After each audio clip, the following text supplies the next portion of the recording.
Assalamualaikum warahmatullahi wabarakatuh. Bagaimana kabar teman-teman semua? Semoga kita senantiasa dalam lindungan Allah Subhanahu wa taala. Pada pembahasan kali ini kita akan melanjutkan kalau beberapa video yang lalu kita sudah membahas tentang dhamir orang pertama, orang kedua dan orang ketiga, saatnya kita mempraktekannya dalam susunan kalimat. Nah, nggak usah panjang-panjang. Susunan kalimat yang akan kita contohkan pendek saja ya teman-teman, untuk mempermudah pemahaman kita, dan kita masih fokuskan pada fi'il madhi atau kata kerja lampau seperti yang sudah kita bahas pada beberapa video yang sudah kita sampaikan ke teman-teman semuanya. Kemarin sudah kita contohkan beberapa kata kerja ya. Kita berikan ke teman-teman kata kerja yang baru untuk memperkaya kosakata. Yang pertama yaitu akala. Akala artinya makan. Kemudian syariba artinya minum. Kita contohkan kalimat yang sederhana ya teman-teman. Misalnya Muhammad makan nasi. Muhammad makan, Muhammad itu Muhammad, makan itu akala. Jadi akala seperti yang sudah kami katakan, akala itu mengandung arti dia laki-laki tunggal. Dia laki-laki tunggal. Berarti kalau akala berarti dia laki-laki tunggal telah makan.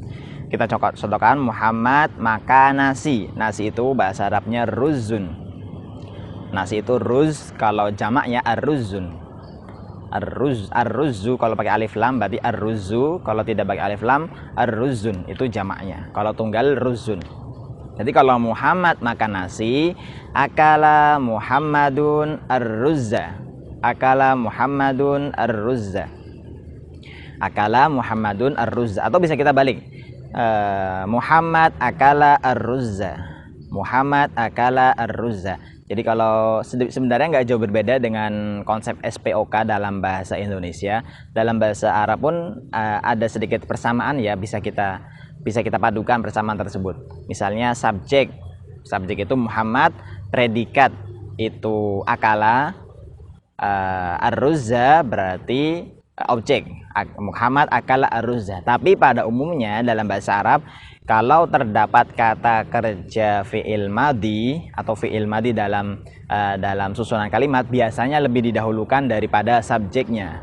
Berarti yang kita prioritaskan antara perbandingan satu kalimat pertama dan yang kedua, yaitu akala Muhammadun ar-ruzza dengan Muhammad akala ar-ruzza, yang sering kita temukan dalam susunan kalimat bahasa Arab, yang lebih didahulukan adalah kata kerjanya terlebih dahulu. Dalam hal ini adalah kata kerja fi'il madhi, yaitu yang lebih utama, yaitu akala Muhammadun ar-ruzza.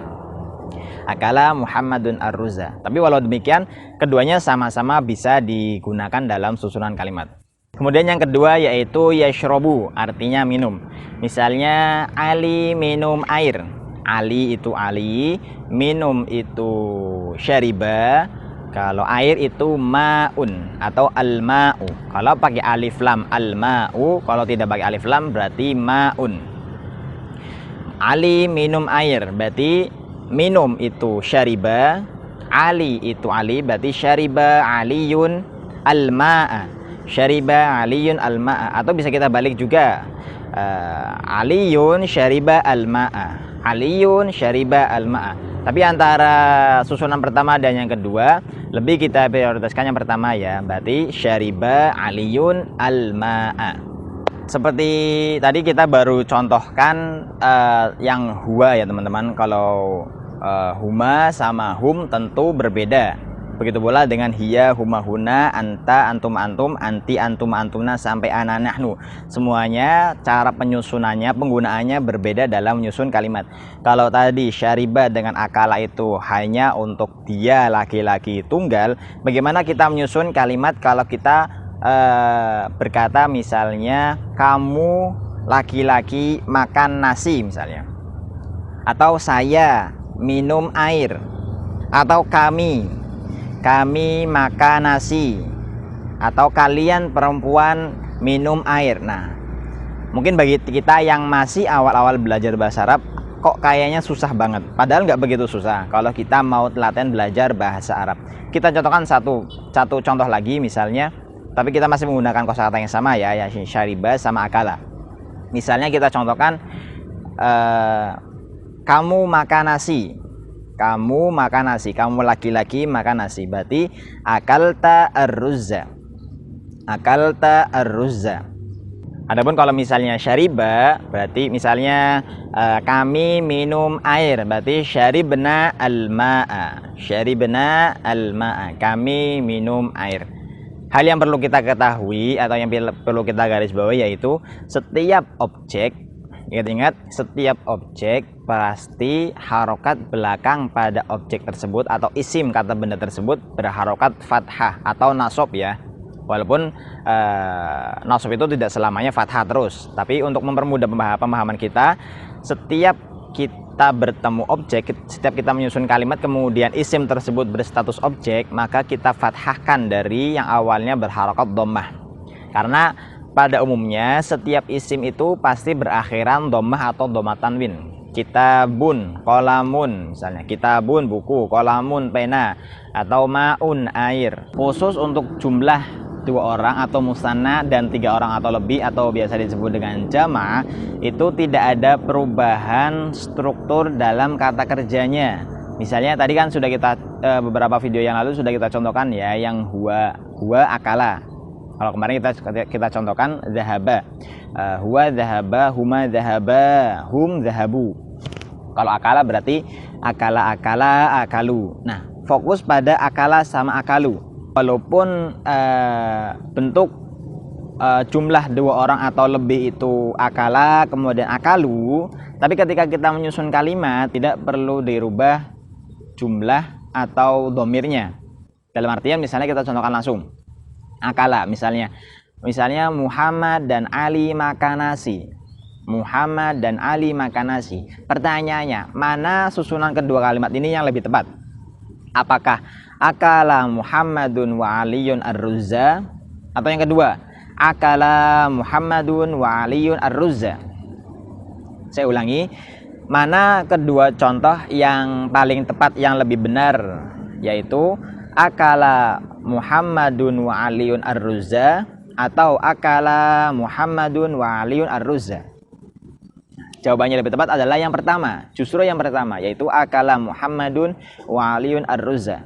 Loh, kenapa? Bukankah yang akala itu untuk 1 orang atau untuk orang berjumlah 1 tunggal? Harusnya kan kita menggunakan akala Muhammadun wa Aliyun ar-ruzza. Ya, secara kaidah memang seperti itu. Secara kaidah ketika kita menempatkan kata kerja di depan kalimat, maka yang didahulukan, yang kita gunakan adalah sisi gendernya, bukan sisi bilangan atau sisi jumlahnya.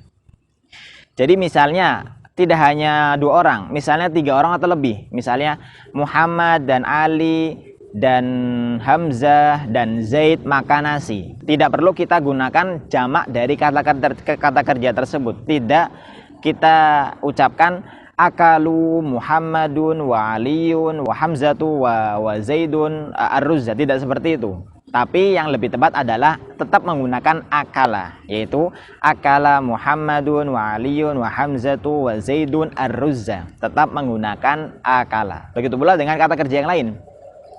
Tadi kita sudah contohkan juga syariba. Misalnya Muhammad dan Ali minum air. Berarti syariba Muhammadun wa Aliyun al-ma'a. Syariba Muhammadun wa Aliyun al-ma'a. Muhammad dan Ali minum air. Jadi yang syariba Muhammadun wa Aliyun al-ma'a itu susunan yang kurang tepat, atau bisa kita katakan salah. Karena yang lebih tepat adalah tetap menggunakan dhamir orang ketiga yang pertama.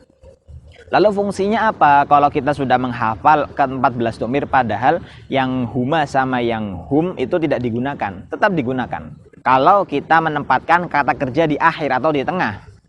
Contohnya misalnya, tadi kan kita tempatkan kata kerja di awal ya, akala sama syariba. Kita tempatkan kata kerja sekarang di tengah, yaitu kita dahulukan isimnya. Misalnya Muhammad wa Aliyun wa Hamzatu wa Zaidun akalu ar-ruzza. Nah, itu baru kita gunakan dhamir yang orang ketiga jamak. Sekali lagi, kalau kita menempatkan kata kerja terlebih dahulu daripada kata benda terlebih dahulu dari kata kerja, maka dhamir baru bisa digunakan. Contohnya tadi ya, Muhammad wa Aliyun wa Hamzatu wa Zaidun akalu ar-ruzza. Atau kalau 2 orang berarti Muhammad wa Aliyun akala ar-ruzza. Nah, terakhir begitu pula bagi perempuan. Bagi perempuan pun demikian. Domir yang kedua atau 2 orang yang perempuan, domir perempuan yang jamak yaitu huma sama hunna pun demikian. Kalau misalnya kita menggunakan kata akala misalnya. Akalat berarti kalau perempuan akalat ya. Akal misalnya Fatimah sama Zainab. Berarti akalat Fatimah tu wa Zainabu ar-ruzza. Akalat Fatimah tu wa Zainabu ar-ruzza. Jadi tetap menggunakan mufradnya, tunggalnya. Kecuali kalau kita tempatkan isim atau kata benda tersebut di awal. Misalnya Fatimah wa Zainab akalata ar-ruzza. Begitu pula kalau misalnya jamak, Zainab wa Fatimah wa Hindun akalna ar-ruzza. Itu yang lebih tepat. Ini saja dapat kami sampaikan, semoga bermanfaat. Silakan diulang-ulang video ini untuk bisa mempermudah pemahaman kita. Insya Allah kita berjumpa lagi pada video selanjutnya. Jangan lupa like, comment, dan subscribe untuk mendukung channel ini tetap berkembang. Sekian dari saya, dumtum fi ri'ayatillah, ma'assalamah, wassalamualaikum warahmatullahi wabarakatuh.